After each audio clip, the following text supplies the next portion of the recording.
Buenos días a todos.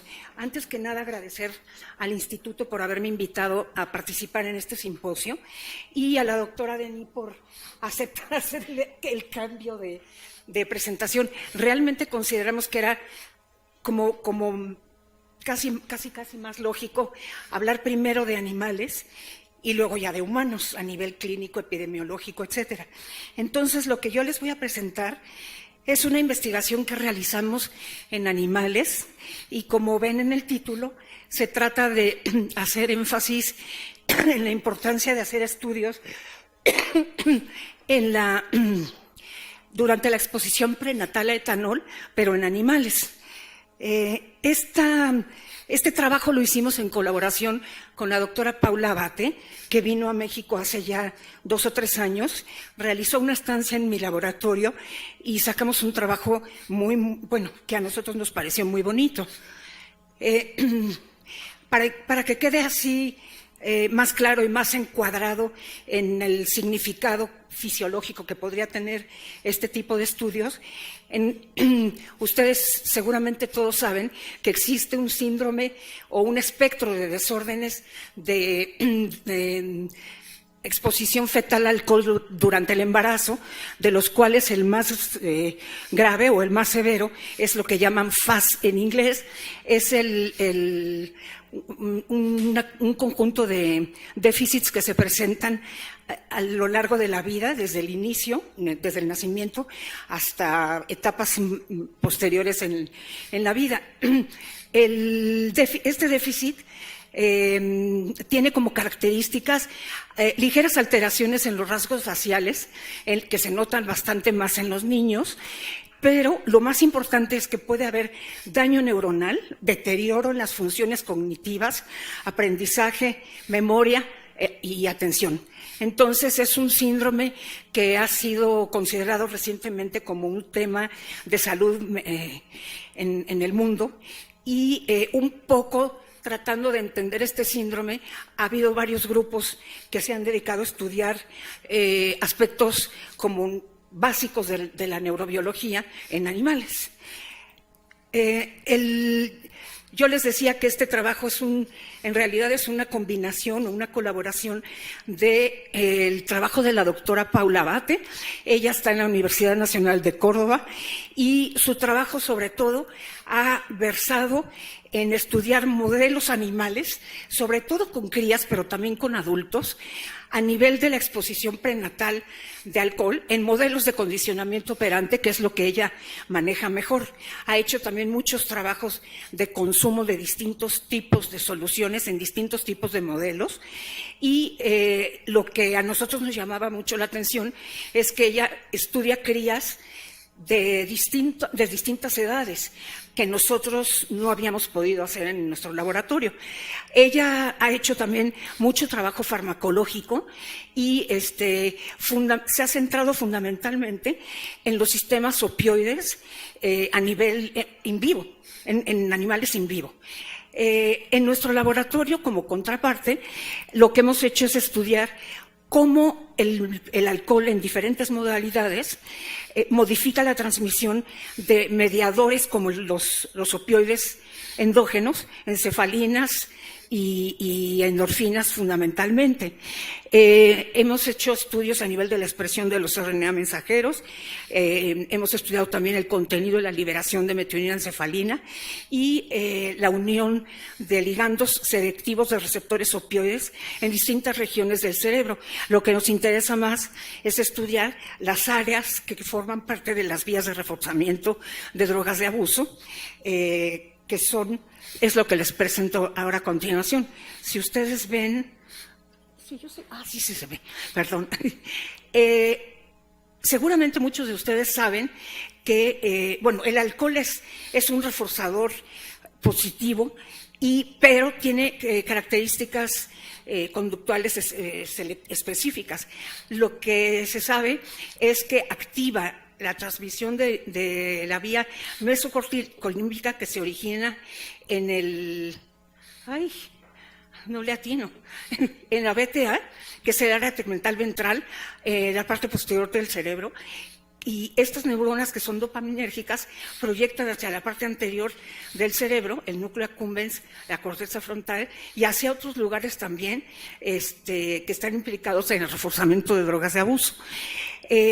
Como ustedes ven, todas estas, la activación de este sistema hace que los animales refuercen ese comportamiento y como consecuencia de eso beban más alcohol. Nosotros, desde que yo llegué al instituto, estoy interesada en estudiar los sistemas opioides que activan la transmisión dopaminérgica en esta vía. Y, de hecho, todo nuestro trabajo ha estado sobre todo centrado en esto.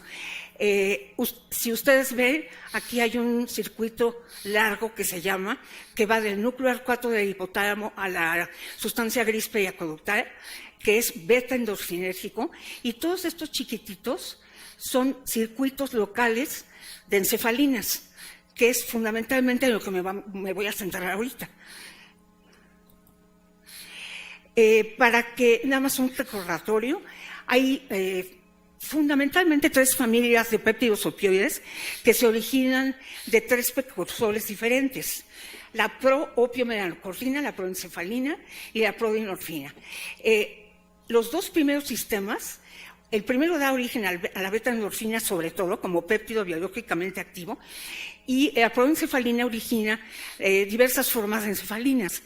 Estos 2 sistemas están implicados en el reforzamiento positivo del alcohol, en comparación con el de la prodinorfina, que más bien es un efecto aversivo, de tal manera que los 3 sistemas interactúan entre sí para regular la actividad de la vía mesocorticolímbica.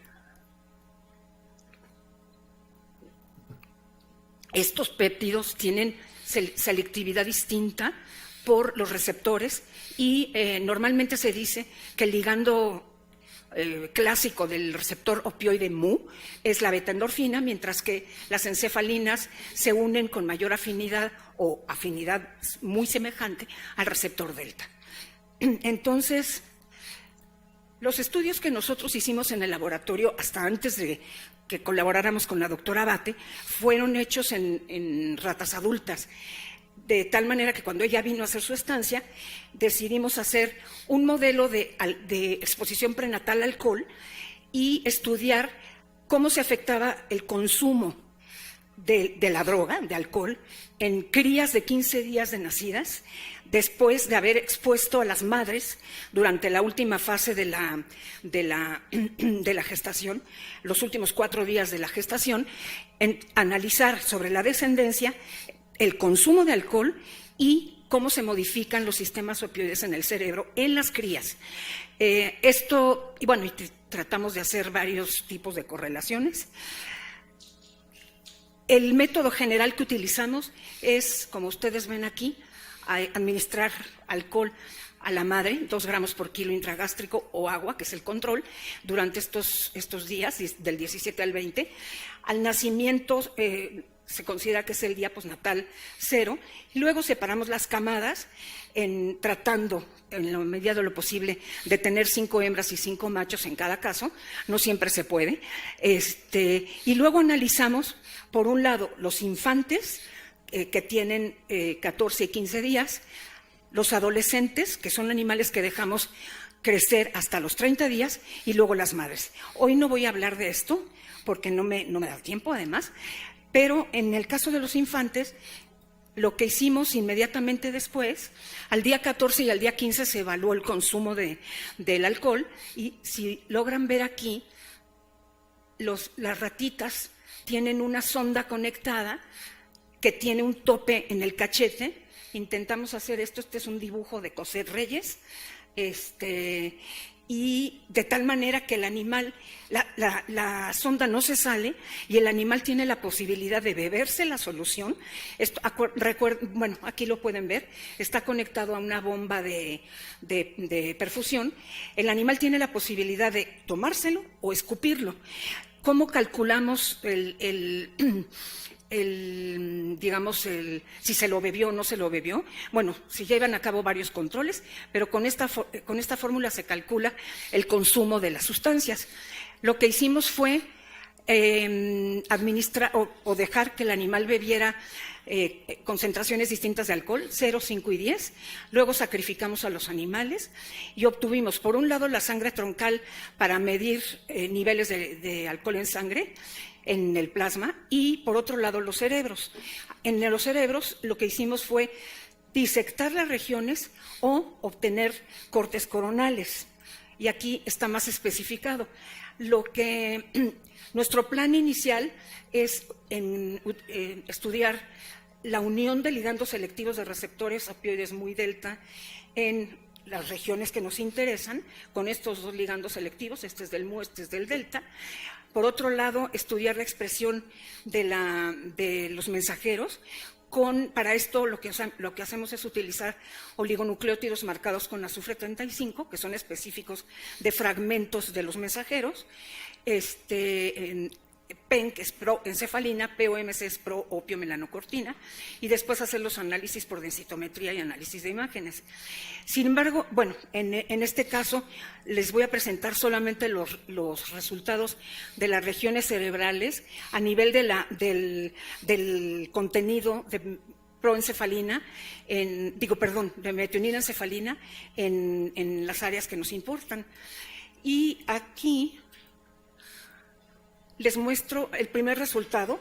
Cuando hicimos el análisis del consumo, no sé si lo alcanzan a ver, pero estas dos primeras barras son 0% en la parte de ingesta de alcohol, 5%, 10%. Las barras negras son animales que vienen de mamás pretratadas con alcohol, las blancas son los controles.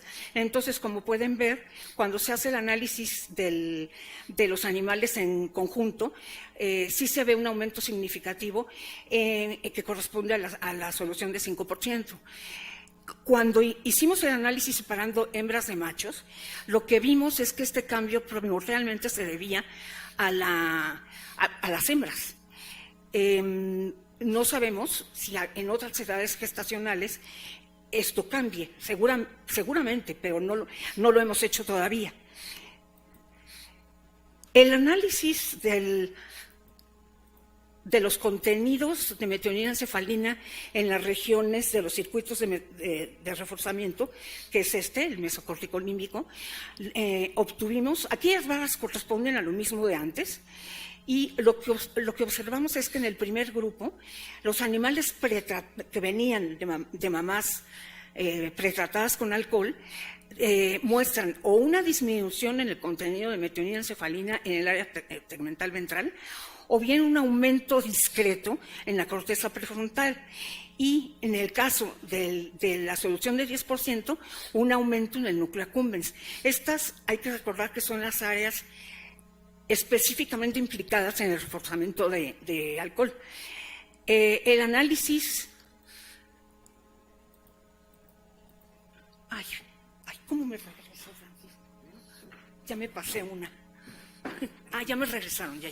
Perdón, gracias. Cuando analizamos la vía nigrostriatal, que no forma parte de los circuitos de reforzamiento, pero que es una vía que también es blanco de las acciones del alcohol, lo que observamos fue algo interesante. En la sustancia negra no vimos efecto, en la parte anterior medial del caudal putamen tampoco, pero en la parte posterior del caudal putamen observamos aumentos que son significativos. Y las últimas regiones que les voy a presentar son áreas que decidimos incluir después porque nos llamaba la atención. La amígdala ahora se sabe que es un sustrato neural de las acciones de muchas drogas, entre ellas el alcohol, pero como ustedes pueden ver aquí no hay ningún cambio.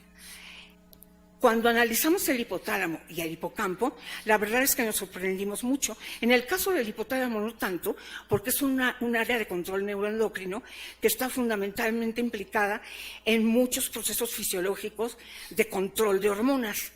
y a esa edad es mucho más importante que a lo mejor después.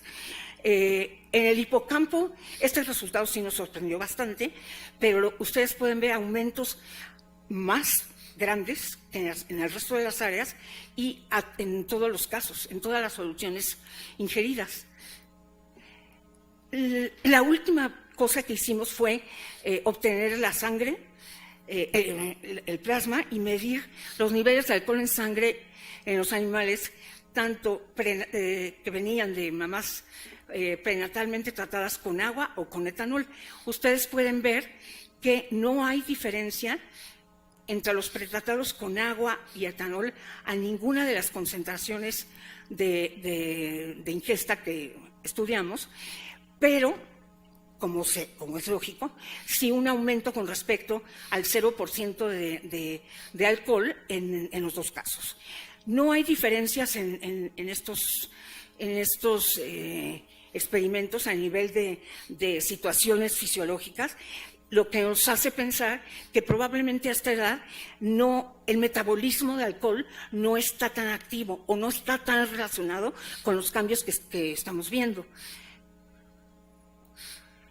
Esto es un resumen de los efectos que les presenté en histogramas y en realidad es nada más para que ustedes vean en conjunto los efectos. Tenemos desde efectos más medianos, digamos, a efectos un poco mayores, y los más grandes de todos, o los más importantes, están a nivel de hipotálamo e hipocampo a las 3 concentraciones que decidimos estudiar.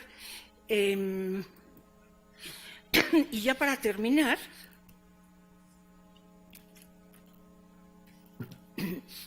¿qué concluimos? La exposición prenatal a alcohol durante los 4 últimos días de la gestación lo que hace es inducir aparentemente un aumento en la ingesta de alcohol, pero particularmente en una solución de 5% en las crías. La exposición alcohol con este mismo modelo o este mismo tratamiento disminuye las concentraciones en el área tegmental ventral y aumenta las concentraciones del péptido en el resto de las regiones que pensábamos que iban a responder: la corteza prefrontal, el núcleo accumbens, el caudado putamen, el hipotálamo y el hipocampo. La ingesta de una solución de alcohol de 5 o 10% en las crías durante las pruebas de consumo no modifica significativamente, o por lo menos en esta etapa no se ve que haya cambios en relación a la respuesta de ingesta de alcohol en ninguno de los casos, en ninguna de las regiones. Y el sexo de las crías no parece influir significativamente en las modificaciones que se dan a nivel de concentraciones de metioninoencefalina en las regiones que estudiamos, específicamente en las de las vías de reforzamiento. El conjunto de estos datos nos permitió concluir que, al menos en esta etapa, las encefalinas parecen desempeñar un papel fundamental en el reforzamiento de alcohol, tal como hemos reportado nosotros y muchos otros autores en los adultos. Y bueno, esto sería. No sé si alguien, bueno, agradecimientos, pero. Un aplauso para la doctora.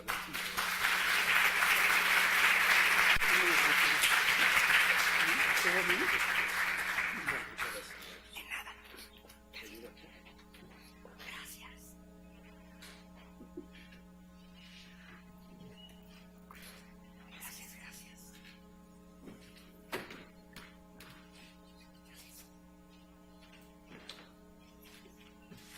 Muchas gracias a la doctora Milagros Méndez por su presentación. Vamos a dejar las preguntas y comentarios al final de todos.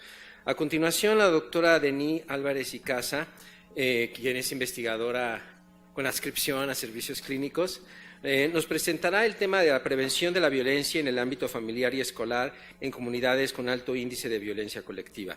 Doctora Denis Álvarez, por favor, un aplauso para ella.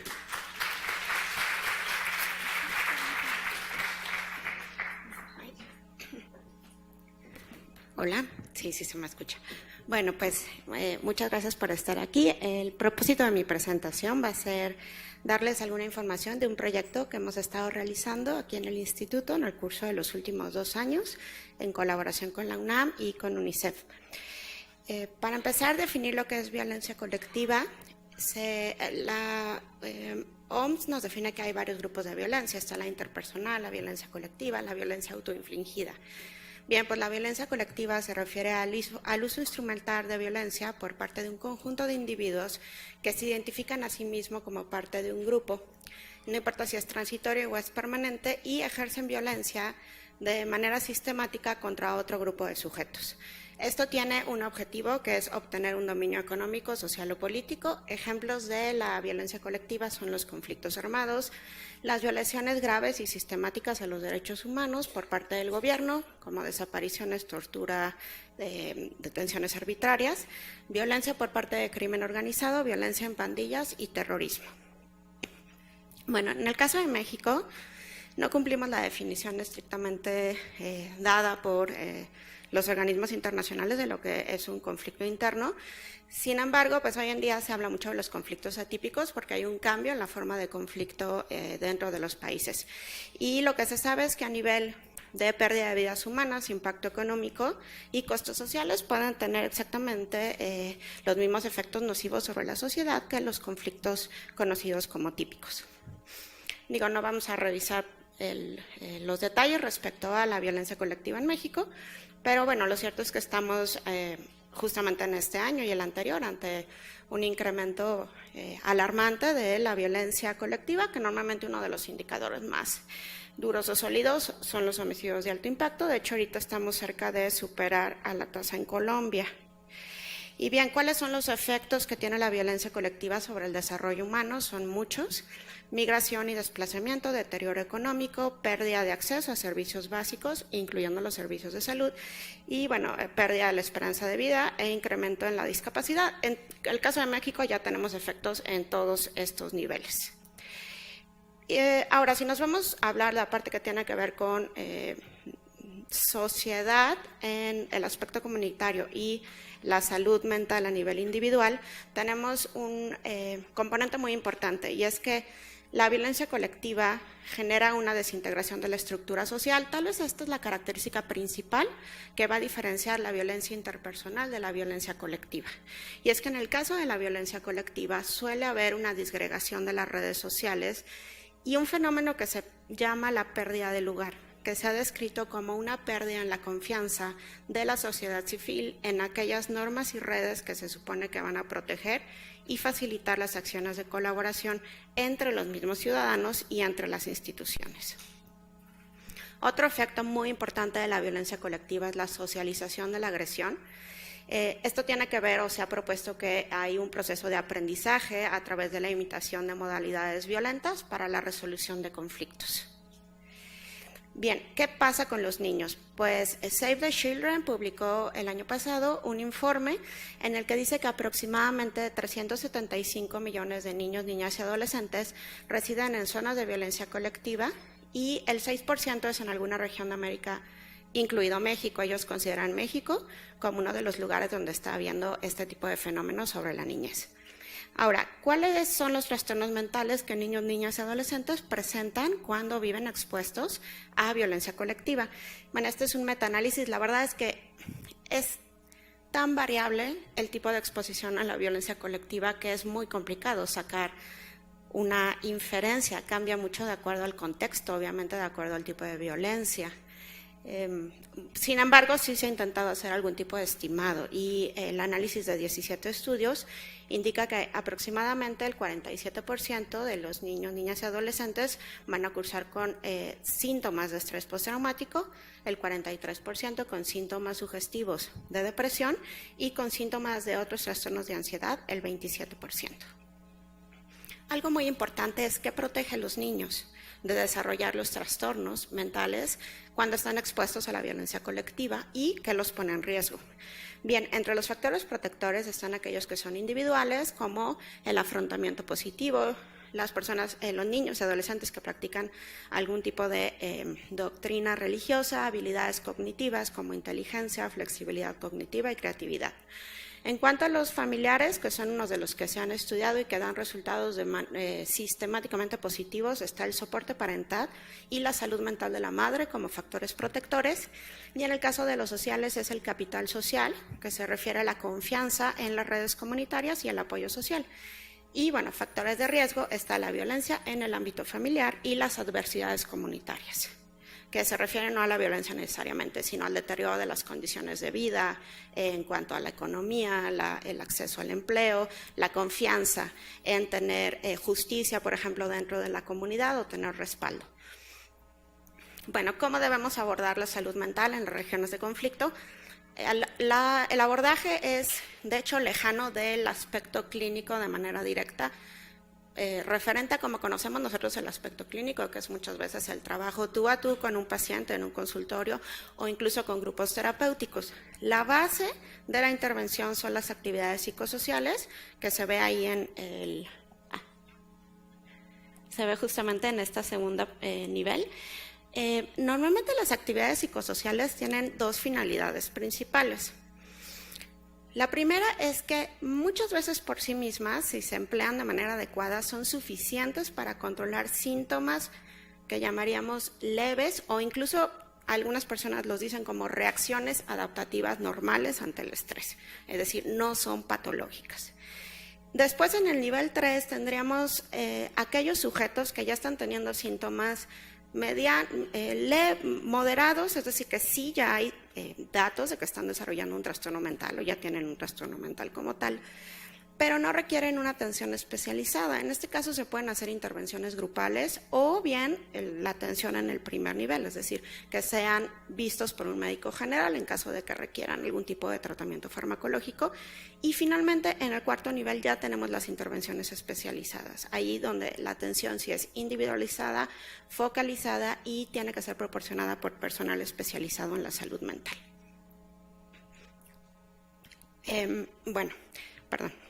Un aspecto que no les comenté.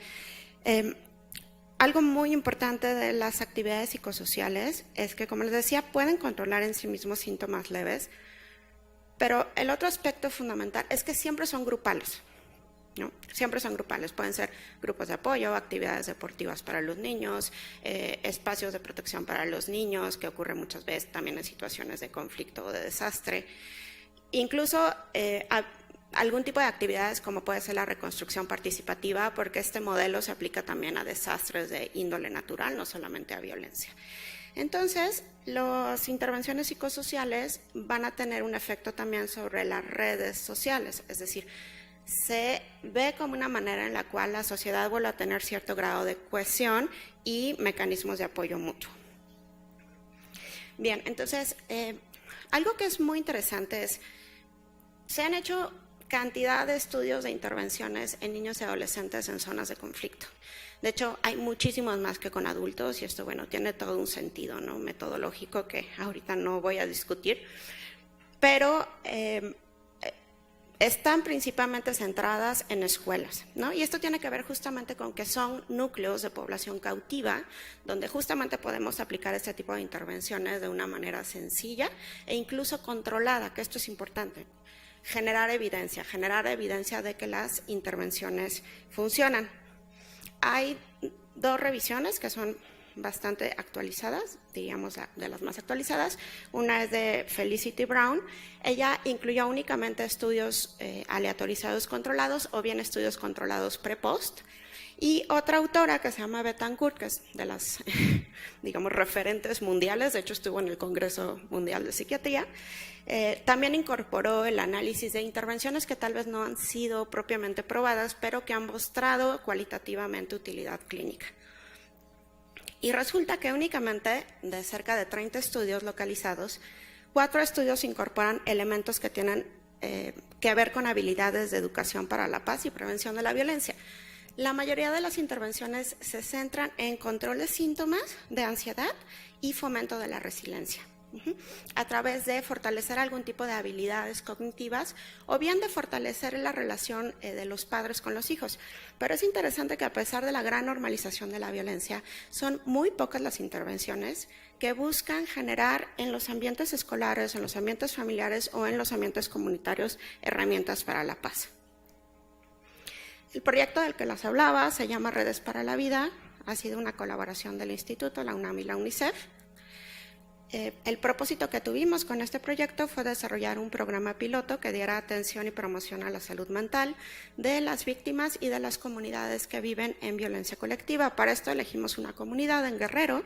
El municipio en total tiene cerca de 6.200 habitantes y la cabecera municipal, 2.500, es un municipio que ha estado expuesto a delitos de alto impacto como secuestro. Bueno, para darles una idea, la tasa nacional es de 9 por 100.000, estos municipios tienen una tasa aproximada de 600 por 100.000 habitantes. Bien, y para el desarrollo hicimos 3 etapas, que fue la primera la evaluación, la segunda la intervención y la tercera etapa reevaluamos. La evaluación fue tanto cuantitativa como cualitativa. No puedo entrar en todas las herramientas que usamos, pero sí decir que a nivel cualitativo hicimos entrevistas a profundidad, talleres de diagnóstico participativo con distintos grupos de interés dentro de la comunidad y un análisis de la red de servicios. En cuanto al análisis cuantitativo, hicimos 250 entrevistas a mayores de edad a través de la herramienta CIDI, en versión computarizada, y además también buscamos analizar la presencia de otros tipos de violencia o la percepción del apoyo comunitario, las problemáticas y necesidades de la comunidad. También aplicamos herramientas a niños, niñas y adolescentes de la primaria, secundaria y bachillerato. Utilizamos de hecho una cédula de salud mental, el Yugal, que nos recomendó el doctor. Tenemos entonces esa información con esa cédula, y también, que es un aspecto muy importante para nosotros, preguntamos aceptación de la violencia. ¿Por qué es tan importante la aceptación de la violencia? En la teoría de cambio, que no sé si la conocen, esto te dice que no puedes modificar una conducta de manera directa. Lo primero que tienes que hacer es que el sujeto vea la conducta como no aceptable o, lo contrario, como una conducta deseable. Entonces, lo primero que nosotros quisimos ver es de qué manera podíamos cambiar la aceptación de la violencia dentro de la comunidad. Esto es un ejemplo de qué tan alta es la aceptación de la violencia dentro de la comunidad.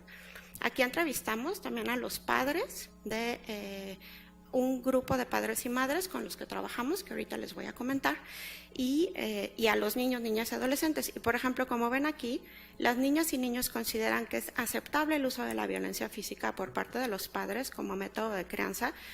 Aproximadamente el 60% de ellos consideran que es normal o que está bien que los golpeen para educarlos. En cuanto a la aceptación de la violencia física por parte del miembro masculino de la pareja, estos son respuestas de adolescentes. El 31% de las mujeres y el 41% de los adolescentes consideran que es aceptable utilizar violencia física en sus relaciones de pareja. Usamos toda esta información y entonces vimos cuáles eran las prioridades y las necesidades, también de acuerdo a la narrativa de la comunidad, y decidimos organizar al menos algún tipo de intervención en los distintos niveles. Yo ahorita les voy a hablar particularmente del nivel de soporte familiar y comunitario que hicimos con niños y profesores, y también unos grupos psicoeducativos de habilidades emocionales que hicimos con padres. Bien, los componentes de la intervención son estos 4.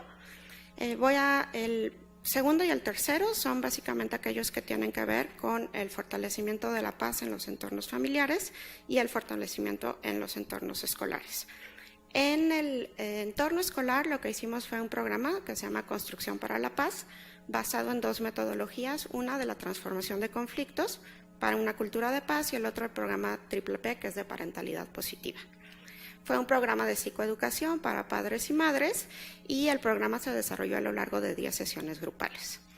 Estos son los contenidos de las sesiones que trabajamos. En realidad, si leen los contenidos, tiene que ver con temas de resiliencia y autocuidado, y mucho de lo demás tiene que ver con entender lo que es la violencia y con tener métodos para resolución positiva y de disciplina no violenta. En este caso sí tuvimos la oportunidad de hacer un estudio controlado, entonces convocamos a las mujeres, a las madres de familia, con aquellas que quisieron participar, hicimos un grupo activo y un grupo control. analizamos quiénes fueron las mamás que fueron a más del 50% de los talleres, quiénes fueron a menos del 50% pero más de 3 y el grupo control. Y bueno, lo que encontramos es que con este índice de la violencia que está desarrollado por UNICEF, sí hubo un cambio en la aceptación de la violencia por parte de las madres que participaron en los talleres, incluso más del 50% menos del 50%. Esto es interesante porque puede ser que se requiera un número mucho menor de sesiones para generar un cambio. Lo mismo pasó en el índice de diferencias de género, que se refiere a prejuicios que hay en el sentido de las diferencias, de si los hombres son más inteligentes, deben trabajar o demás. La percepción en cuanto a la igualdad de género mejoró también en el grupo de madres. En cuanto al programa de educación con dignidad, lo que hicimos fue 2 cosas importantes. La primera fue trabajar con los profesores, ¿sí? Porque los mismos profesores están, que es la primera etapa, bastante afectados en sí, y de hecho ellos mismos ejercen violencia en los alumnos. Y la segunda etapa fue acompañar a los propios maestros en la réplica de algunos talleres con sus alumnos. El programa se adaptó de manera diferente a preescolar y primaria y a secundaria, sobre todo en el trabajo con los profesores, porque son diferentes las problemáticas que enfrentan al trabajar con niños que al trabajar con adolescentes. Y bueno, ellos a su vez replicaron los talleres con los alumnos. En preescolar fueron menos sesiones y tuvo que haber, sobre todo, focalizarle con el manejo y reconocimiento de emociones y herramientas de transformación de conflicto. Y en el caso de la primaria y la secundaria buscamos mucho el darles herramientas para tener una cultura de paz, el darles información acerca de roles y estereotipos de género y también autoconocimiento y manejo de emociones. Hubo una intervención general en la comunidad bastante amplia. Y bueno, estos son algunos cambios que encontramos. No tuvimos un grupo control de profesores porque pues éticamente no, en ese momento el número y demás no lo permitía y el tiempo de la intervención, pero encontramos que hubo una disminución significativa en la aceptación de la violencia de hombres hacia mujeres, un cambio en la aceptación de la violencia de los profesores hacia sus alumnos. En los alumnos de primaria, algo que fue interesante es que los hijos de las madres que participaron en los talleres tuvieron cambios más significativos. En realidad, aunque aleatorizamos, sí se pudo ver que este grupo de niños que participaron en el taller tuvieron un índice más alto de aceptación de la violencia que aquellos niños que no, o sea, los hijos de las madres control. Así salió. Pero lo interesante es que después de la intervención, la disminución de estos niños, de la aceptación de la violencia infantil en los niños que eran hijos de las madres que participaron en el taller fue mucho más alta que los hijos de los niños control, y en un modelo lineal encontramos una diferencia significativa intragrupo e intergrupo. También vimos que aquellos niños cuyas madres habían participado en el taller, antes y después, antes no hubo diferencias significativas en taller y controles, los hijos de estas madres, pero después resultó que aquellos hijos de las madres que acudieron a los talleres contestaron positivamente a la posibilidad de buscar ayuda o denunciar el abuso sexual en caso de que esto ocurriera. Y bueno, en los alumnos de secundaria hubo cambios también, la aceptación de la violencia de los propios estudiantes por parte de sus maestros, la aceptación de la violencia física de sus padres hacia ellos, el control emocional, que se refiere a qué tanto la persona considera que es capaz de controlar el enojo y la violencia que ejerce hacia otros. Y finalmente algo interesante es que en aquellos hijos de madres que participaron en los talleres sí logramos observar un incremento en este índice que se llama parentalidad positiva de la madre. Es decir, que tanto los hijos percibieron que sus madres cambiaron sus conductas, ¿sí? Y algo interesante es eso, los niños de estas madres que sí intervinieron sí percibieron ciertos cambios conductuales en cuanto a la parentalidad. Y bueno, eso sería todo por el momento.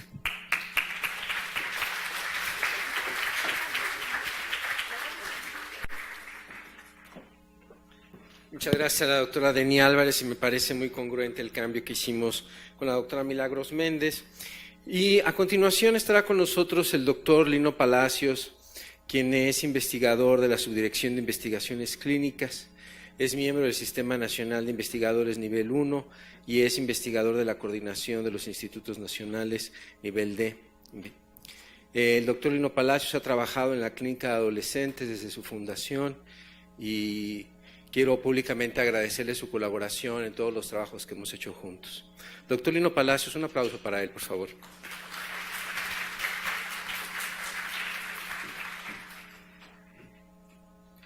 Bueno, buenos días.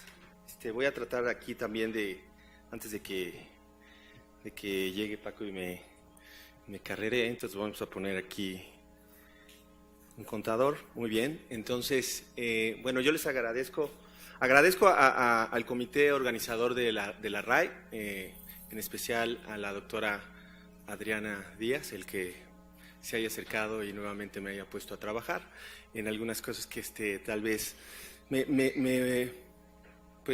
ha llevado a ciertas reflexiones. Digo, para mí también es un gusto que esté aquí conmigo el doctor Francisco de la Peña, quien ha sido un maestro para mí y un amigo. Y bueno, pues me da mucho gusto verles a todos aquí, amigos y a maestros. Bueno, entonces yo les voy a hablar sobre el mundo real, que es algo que a mí desde hace tal vez un par de años me ha hecho reflexionar sobre lo que estamos haciendo y un poco sobre algo que en su momento me transmitió el doctor Rhodes en Porto Alegre. Yo les he de confesar que de pronto yo era un poco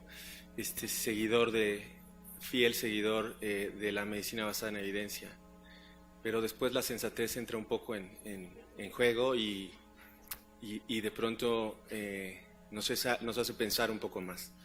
Entonces, bueno, esto ya lo hablamos. Bueno, yo trabajo aquí en el Instituto Nacional de Psiquiatría. En la parte de atrás está mi familia, que es lo más importante. Y bueno, yo les quiero reconocer, aparte del grupo con el que yo trabajo desde hace muchos años, y hay mucha gente atrás, pero en especial quiero reconocer a Carla Garza, a Adriana Arias y a Marta, el que ya hayan estado de cerca en las ideas y en lo que les voy a comentar. Entonces, bueno, el contenido del trabajo tiene que ver con un poco esto de las intervenciones psicosociales, cuáles son los objetivos, eso lo saben ustedes, pero lo quería yo recordar, hablando sobre ciertas nociones de la medicina basada en evidencia sobre los tratamientos psicosociales, y como soy psiquiatra, pues no puedo dejar de lado los tratamientos farmacológicos, los modelos ecológicamente validados, que eso es un poco lo que quiero hablar, y sobre la traslación hacia algunas plataformas digitales. Entonces, bueno, esta es una frase que a mí me gusta mucho. Para mí, Candeles, pues cuando era residente era alguien que yo seguía. Es el único premio Nobel de medicina, psiquiatra, psicoanalista. Y la verdad es que es eso, ¿no? El fenómeno al cual nos aproximamos es tan complejo que de alguna manera estudiar las emociones, los pensamientos, la manera en cómo se controlan y la manera como actuamos, pues la verdad es que el método científico, como él lo dijo en su discurso cuando recibió el premio Nobel, a veces se queda corto. Y bueno, yo les invito, digo, porque esta imagen, de pronto yo soy un poco seguidor ahora de las memes y de las imágenes, entonces a mí me gusta mucho lo visual. Esto no tiene nada como tal científico, es un trabajo de arte, porque a mí me gustó mucho. Estos son los autores, Vizquerra, Palau, Punset y Gea, y ellos lo que hacen es incluir los trabajos de neurocientíficos como Ekman, como los trabajos de Damasio y otros neurocientíficos en esta serie de constelaciones. Es un trabajo más bien de arte, entonces es porque lo van a ir viendo a lo largo de la presentación y van a decir, ¿y esto qué tiene que ver? Entonces, hablando sobre las intervenciones psicosociales, quiero hablar un poco sobre cuáles son esos objetivos de las intervenciones psicosociales y la importancia en la atención a los pacientes con trastornos mentales. Entonces, bueno, es cierto que las intervenciones psicosociales de alguna manera nos ayudan, pero tienen mucho que hacer todavía, ¿no? Sabemos que pues tienen algunos objetivos como el incrementar el bienestar a través de vínculos sociales, mantener y mejorar las habilidades sociales del individuo y ajustar el comportamiento de las interacciones sociales. Es cierto que las intervenciones psicosociales, como lo dijo bien la doctora Deni Álvarez, pues no solamente se circunscriben a pacientes con padecimientos en salud mental, también pueden abarcar a la población en general, y yo creo que a poblaciones en alto riesgo es un nicho que también se tiene que estudiar. Lo cierto es que la medicina basada en evidencia, según Sackett, es el uso consciente, explícito y juicioso de la mejor evidencia disponible en la toma de decisiones sobre la atención a los pacientes considerados, resalto, en su individualidad. Entonces, desde la medicina basada en evidencia hay tres conceptos que son muy importantes: la eficacia, la eficiencia y la efectividad. Entonces, cuando hablamos de eficacia, estamos pensando en ¿sirve o no sirve un tratamiento? Esto comparado con placebo, con lista de espera. La eficiencia es qué tanto sirve y la efectividad tiene que ver con cuál es su desempeño en el mundo real. O también hay personas que se refieren a este tipo de trabajos como estudios que tienen que ver con la tolerancia y la seguridad. Para mí, la efectividad tiene que ver más bien con el desempeño de cualquier tratamiento en el mundo real. Entonces, bueno, es cierto que los tratamientos específicamente psicosociales y añado los farmacológicos han demostrado cierta efectividad, pero cuando nosotros reflexionamos sobre las mediciones, sabemos que tal vez tenemos mucho que hacer todavía en el mundo real. Este es un trabajo, es un metaanálisis publicado por Hun y colaboradores, en donde habla de todos los estudios metaanalíticos relacionados con psicoterapia y tratamientos farmacoterapéuticos en población adulta.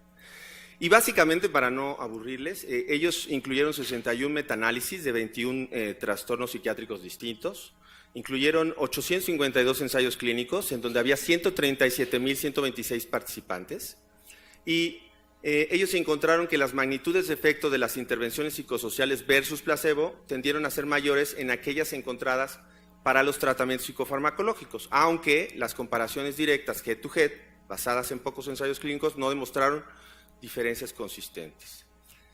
Las intervenciones psicosociales tenían índices de abandono más bajos, eso es cierto, y proporcionaron más datos en el seguimiento. Sin embargo, en los ensayos de intervenciones psicoterapéuticas cuando utilizaban más bien el método de lista de espera, tuvieron mayores efectos que el observado con placebo.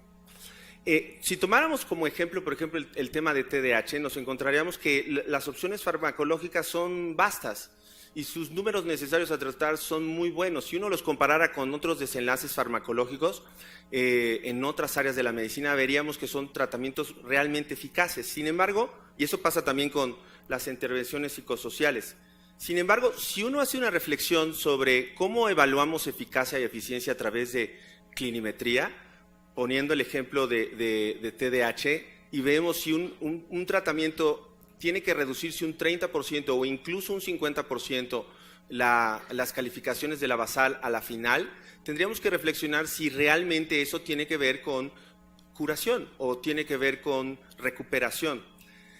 De tal manera que la manera de evaluar eficacia a través de la reducción en las puntuaciones de escalas, pues nos hace preguntar si nuestras mediciones son congruentes con el desempeño en el mundo real de los pacientes.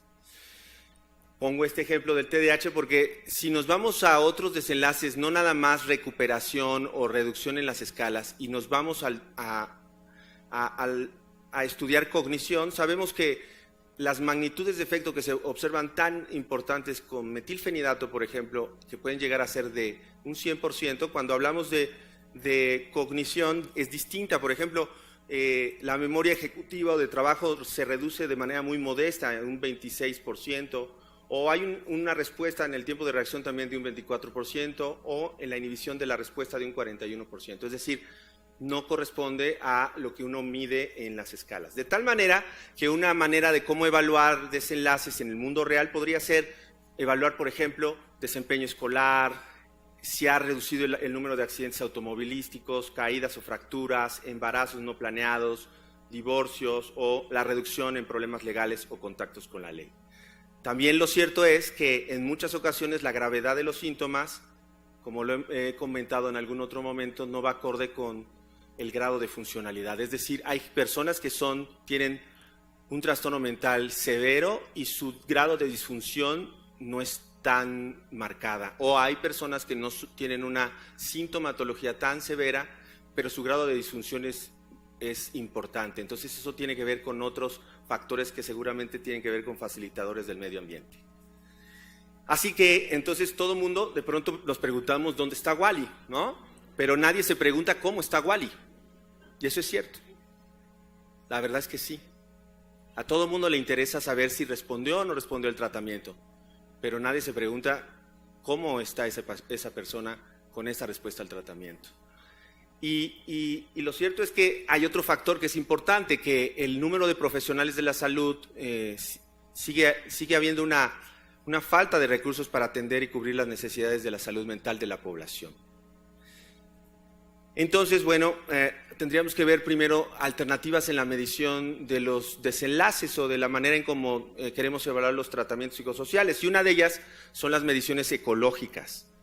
La conducta de búsqueda, y aquí está el primer autor, que es el doctor Marcos Rossetti, es un modelo que él propuso y que nosotros hemos colaborado con él, en donde es un modelo ecológico originalmente en una cancha de ciertas dimensiones, en donde él propone un reto y el sujeto tiene que desempeñarse de una manera en donde nosotros vemos si existe un buen desempeño en el mundo real o no. Se le colocan, en estas mediciones se le colocan GPS para poder evaluar las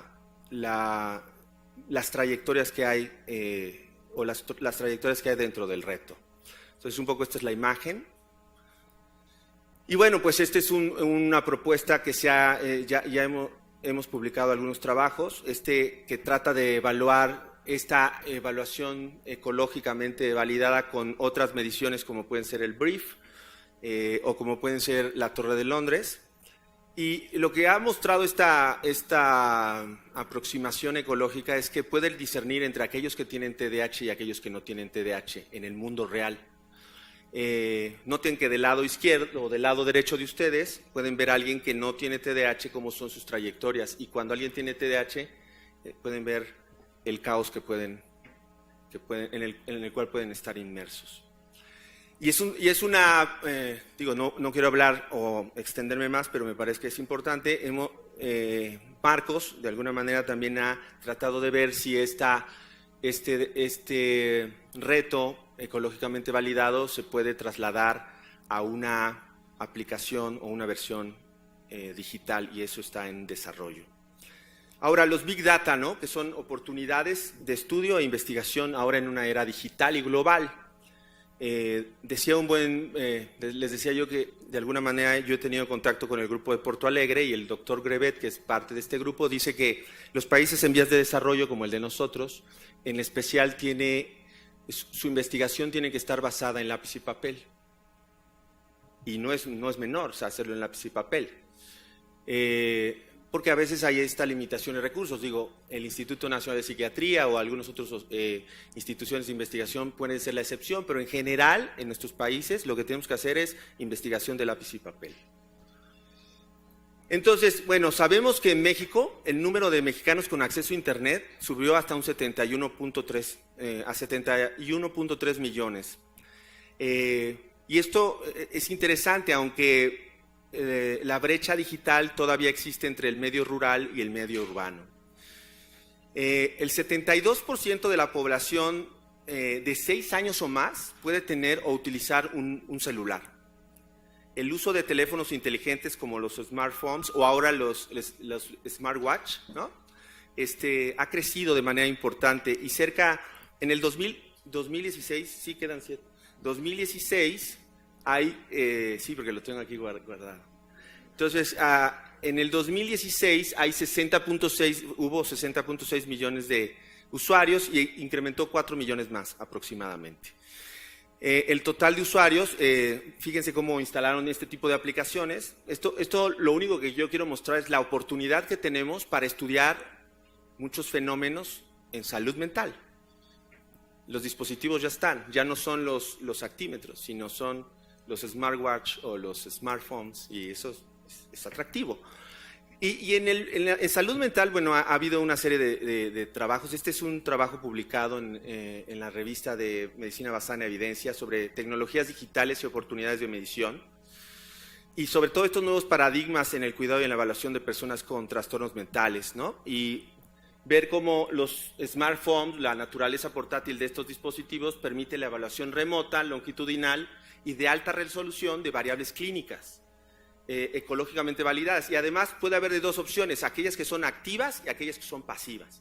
Activas es cuando el individuo finalmente interactúa con la aplicación, y pasivas son, por ejemplo, hay una aplicación que yo uso mucho con mis pacientes, una se llama Focus y la otra se llama Sleep Better.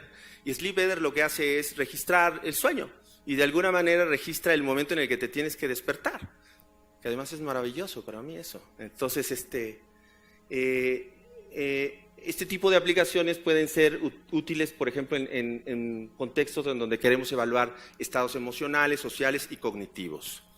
Entonces, lo importante aquí, que eso es algo que yo aprendí, porque uno dice, bueno, desarrollo y entonces hay un concepto que se llama el end user, y los end users realmente son los usuarios, y los usuarios son los que hacen la aplicación. O sea, los desarrolladores avientan la aplicación y en la interacción que hay todo el tiempo, existe un perfeccionamiento en los algoritmos, y los algoritmos pueden generar una perfección en las aplicaciones. Entonces, ese es un poco el resumen de esta, porque tengo cerca de 4 minutos.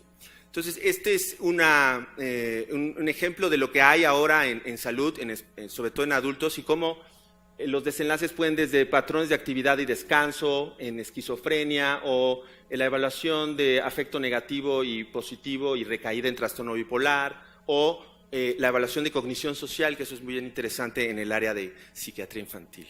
Entonces, es un poco, fíjense, aquí el dato que a mí me llama la atención es, en total, en un minuto se pueden transferir más de 1.570 terabytes de información. Imagínense lo que podría ser poder crear ciertas aplicaciones en el contexto clínico y que eventualmente se puedan utilizar en el contexto de investigación. Y en salud mental esto también existe, y bueno, en otros países y en nuestro país, por ejemplo, yo puedo decirles que ahora con algún subgrupo de pacientes yo puedo compartir sus gráficas de peso, talla, tensión arterial, y eso es solamente en un clic de un Bluetooth. Ellos me pasan su información y yo la guardo en mi computadora. Entonces, hay muchos proyectos al respecto. Hay uno que ustedes conocen que se llama Lumosity, que seguramente algunos han adquirido esa aplicación, y esta aplicación tiene una iniciativa que se llama The Human Cognition Project, y invita mucho a, los metadatos están ahí. Hay esta otra iniciativa que es el BrainNet. Ellos tienen otra vez una aplicación que se llama de reestructuración cognitiva, y ellos han empezado a publicar sobre marcadores de predicción para tratamientos farmacológicos y psicosociales, y esta es la iniciativa, la eSpot-D, y hay eSpot ADHD, o sea, hay de las dos, y eso está interesante. Y bueno, esta es la aplicación que les decía en ADHD, que es Focus, y es donde ha participado también el grupo de Porto Alegre, hasta donde, a menos de que haya dos aplicaciones iguales, pero Rose ha hablado mucho sobre Focus. Y esta es una iniciativa mexicana que en algún momento yo participé por un grupo de jóvenes, se llama TOWI. Esta es una iniciativa en especial del doctor Rogelio Apiquián, y él me invitó a ser asesor de esta aplicación. Es una aplicación bastante interesante, que además está en vías de abrir sus datos a metadatos para quien le interese.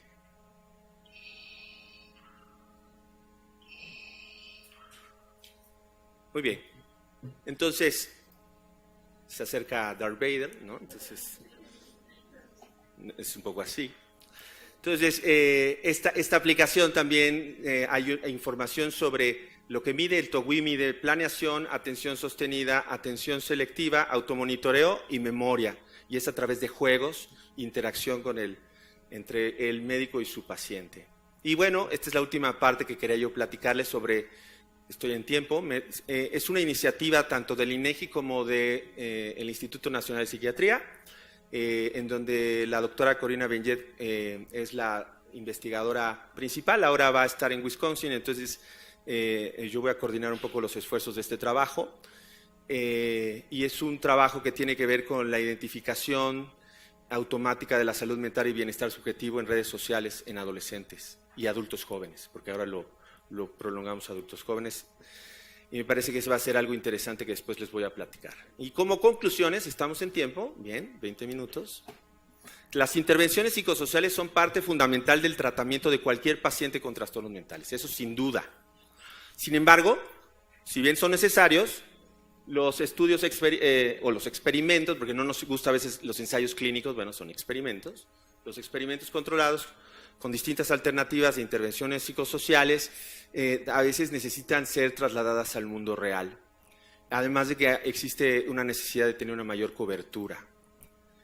Además, hay una necesidad de continuar evaluando la pertinencia y la eficacia de este tipo de intervenciones y agregar otras a través de aplicaciones y de trabajo en línea. El uso y desarrollo de apps que sean apoyo y aporten una mayor información sobre distintos tratamientos en el mundo real es necesario y esta institución tendría que hacerlo también.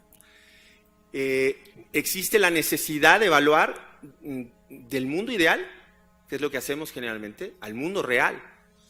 Estudios de efectividad, estudios ecológicamente con mediciones ecológicamente validadas también.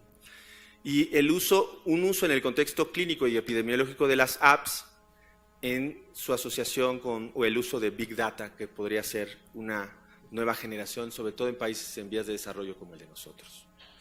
Y bueno, como les dije hace un momento, la investigación en países en vías de desarrollo generalmente es en lápiz y papel, pero podríamos agregarle Big Data. Y les agradezco mucho y que tengan un buen día.